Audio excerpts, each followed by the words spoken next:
Hello learners, welcome. मैं हूँ सिया और आज हम पढ़ने वाले हैं क्लास 6 हिस्ट्री चैप्टर फर्स्ट का 4th टॉपिक। 3rd टॉपिक तक लास्ट वाले वीडियो में हो गया है कंप्लीट और हम करने वाले हैं 4th टॉपिक इस वीडियो से। तो चलिए स्टार्ट करते हैं। 4th टॉपिक है हमारा finding out about the past. तो पास्ट के बारे में हमें जानकारी कैसे मिलती है ये हम पढ़ने वाले हैं। तो जिस चीज़ों से हमें पास्ट के बारे में जानकारी मिलती है उन सब को हम एक एक करके पढ़ने वाले हैं। तो हमारा फर्स्ट है मैन्युस्क्रिप्ट। मैन्युस्क्रिप्ट से हमें पास्ट के बारे में जानकारी मिलती है। मैन्युस्क्रिप्ट होती क्या है वो हम देखते हैं। The manuscript was written about 1000 year ago. 1000 साल पहले मैन्युस्क्रिप्ट लिखा जाता था। They are hand written manuscript this comes. ये जो मैन्युस्क्रिप्ट होता था ना वो हैंड से लिखा हुआ होता था। और मैन्युस्क्रिप्ट जो है ये कहाँ से आया हुआ है। मनु मतलब होता है हैंड, ठीक है। ये लैटिन वर्ड है। मनु मतलब होता है हैंड एंड स्क्रिप्ट मतलब होता है क्या, लिखावट। तो हाथ से जो लिखा हुआ होता है उसको मैन्युस्क्रिप्ट कहते हैं। Okay, they were usually written on palm leaf और on the specially prepared bark of a tree known as birch which grows in Himalaya। Himalaya में ट्री जो है, हिमालय में एक प्रकार का ट्री होता है, पेड़ होता है, उसके बिर्च, उसके खाल पे जो लिखा जाता है उसको भी मैन्युस्क्रिप्ट कहते हैं। एक पाम लीफ होता है उस पे भी लिखा जाता है manuscript. Many manuscript were eaten away by insects. क्योंकि हमने देखा कि 1000 ईयर अगो पहले की बात है जब मैन्युस्क्रिप्ट लिखा जाता था। तो वो जो पाम लीफ पर लिखा जाता था ना तो वो ना इंसेक्ट ने ना उनको खा लिया। जब इंसेक्ट उनको खा गए तो अब वो डिस्ट्रॉय हो गया ना, वो बचा नहीं। But many were preserved in temples and monasteries. Temples वगैरह में ना अभी एक दो क्या, अभी कुछ तो डिस्ट्रॉय हो चुका है पर कुछ अभी भी बाकी है और टेम्पल्स वगैरह में, मोनास्ट्रीज वगैरह में रखे हुए हैं। Manuscript were written on variety of subjects. कौन कौन से सब्जेक्ट्स के ऊपर मैन्युस्क्रिप्ट्स लिखे गए थे। अब हमने देखा कि 1000 ईयर अगो की बात है तो 1000 ईयर अगो कौन कौन से सब्जेक्ट्स एंड टॉपिक्स के ऊपर लिखे गए थे वो यहाँ पे दे रखा है नीचे। Religious beliefs and practices, the lives of kings and queens भी लगा सकते हैं यहाँ पे आप। Medicine and science, epics, poems and plays, इन सब के बारे में, इन सब सब्जेक्ट्स के ऊपर लिखा गया है मैन्युस्क्रिप्ट के अंदर, ठीक है। Many of these manuscript were written in Sanskrit, Prakrit and Tamil. Manuscript जो लिखा गया था वो कौन कौन सी लैंग्वेज में है, संस्कृत, प्राकृत एंड तमिल। नेक्स्ट देखते हैं क्या है। ये हमने finding out about the past का फर्स्ट पार्ट हमने ख़त्म कर लिया है जो कि मैन्युस्क्रिप्ट है। नेक्स्ट देखते हैं। नेक्स्ट है इंस्क्रिप्शन। माफ़ करना, ये जो इंस्क्रिप्शन लिखा हुआ है ये लाइट पेन है बहुत ज़्यादा और अभी आपको आई थिंक ठीक से दिख नहीं रहा है पर ये इंस्क्रिप्शन लिखा हुआ है। अब इंस्क्रिप्शन होता क्या है इसके बारे में हम जानते हैं और पढ़ते हैं। इंस्क्रिप्शन जो है ये writing engraved on hard surface such as stone और मेटल। हार्ड सरफेस पे जो खुरेद कर लिखा जाता है ना उसको इंस्क्रिप्शन कहते हैं। ओके, और they did what did they right, किस किस टॉपिक पे इंस्क्रिप्शन लिखा गया है। ऑर्डर ऑफ किंग्स के order, lives of the people जैसे कि किंग, क्वीन एंड अदर्स, इन सब के लाइफ के बारे में लिखा गया है। And records of victories in battle, जो राजा की लड़ाई वगैरह होती थी तो वो विजेता होते थे, वो खुदेर कर लिखवाते थे इंस्क्रिप्शन ताकि हमेशा के लिए वो याद रखे। और सारी इंपॉर्टेंट डेट्स वगैरह भी है ना, और क्या क्या हुआ था, विक्ट्रीज, पूरा रिकॉर्ड लिखवाते थे विक्ट्रीज़ का ताकि उसको सभी पढ़ सके और बहुत टाइम तक वो रहे। वो अभी भी है इंस्क्रिप्शंस। ये आपके एक what was the advantages of writing on stone, ये आपके NCERT बुक में का है एक पार्ट, उसको मैंने यहाँ पर लिखा है, आपको मैं बुक से दिखा सकती हूँ। An old inscription, this inscription dates to about 2250 years ago and was found in Kandahar, present day Afghanistan।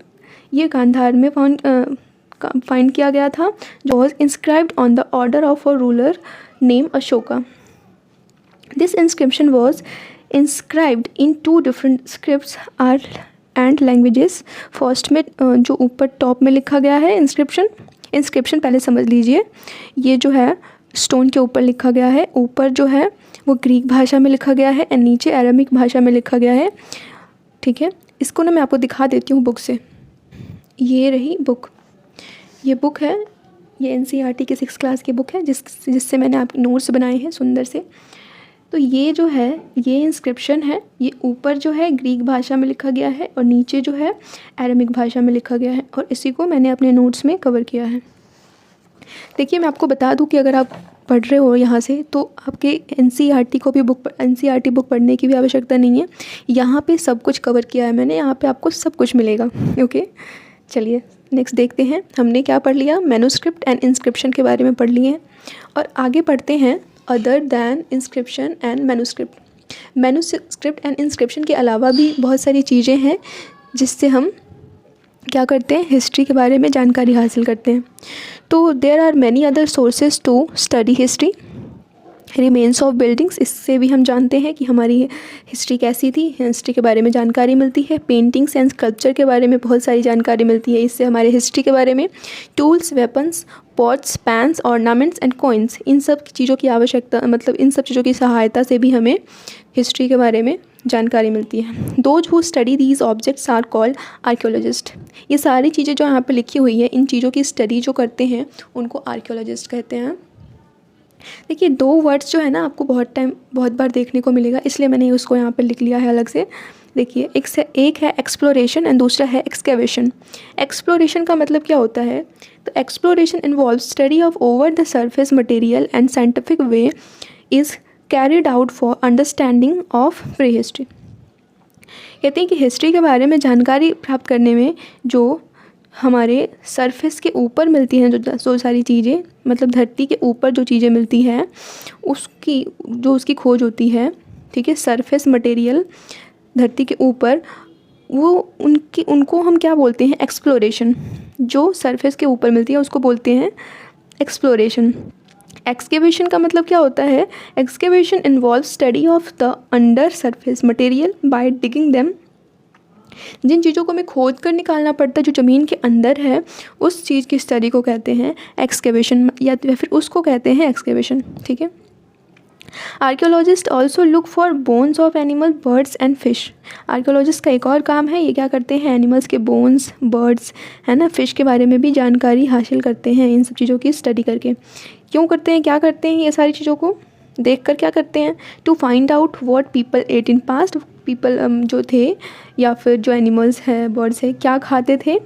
And remains of plants survived rarely, क्योंकि प्लांट्स, ये इसकी स्टडी क्यों करते हैं, क्योंकि प्लांट्स के बारे में तो नहीं स्टडी कर सकते ना, क्योंकि प्लांट का रिमेन बचना बहुत मुश्किल है, इसलिए बोन्स वगैरह तो मिल जाते हैं अभी भी, मतलब ज़मीन के अंदर से भी बोन्स है एनिमल्स के या फिर बर्ड्स के या फिर फ़िश के। तो इन सब चीज़ों की सहायता से ये फाइंड आउट करते हैं हिस्ट्री के बारे में, ठीक है। अभी एक छोटा सा टॉपिक और बाकी है इसमें। Archaeologist are the detectives. Archaeologist को डिटेक्टिव भी कहते हैं क्योंकि ये क्लूज़ निकालते हैं, एक से एक कड़ी को जोड़ते जाते हैं और फिर हमें हिस्ट्री के बारे में बताते हैं कि कितने साल पुराना है, ये कब का है, किसके बारे में है ये सब। दे यूज़ सोर्सेस क्या है, manuscripts, inscriptions and archaeology to reconstruct pre history bit by bit, ठीक है। Archaeologist use all these sources like clues to find out about our past.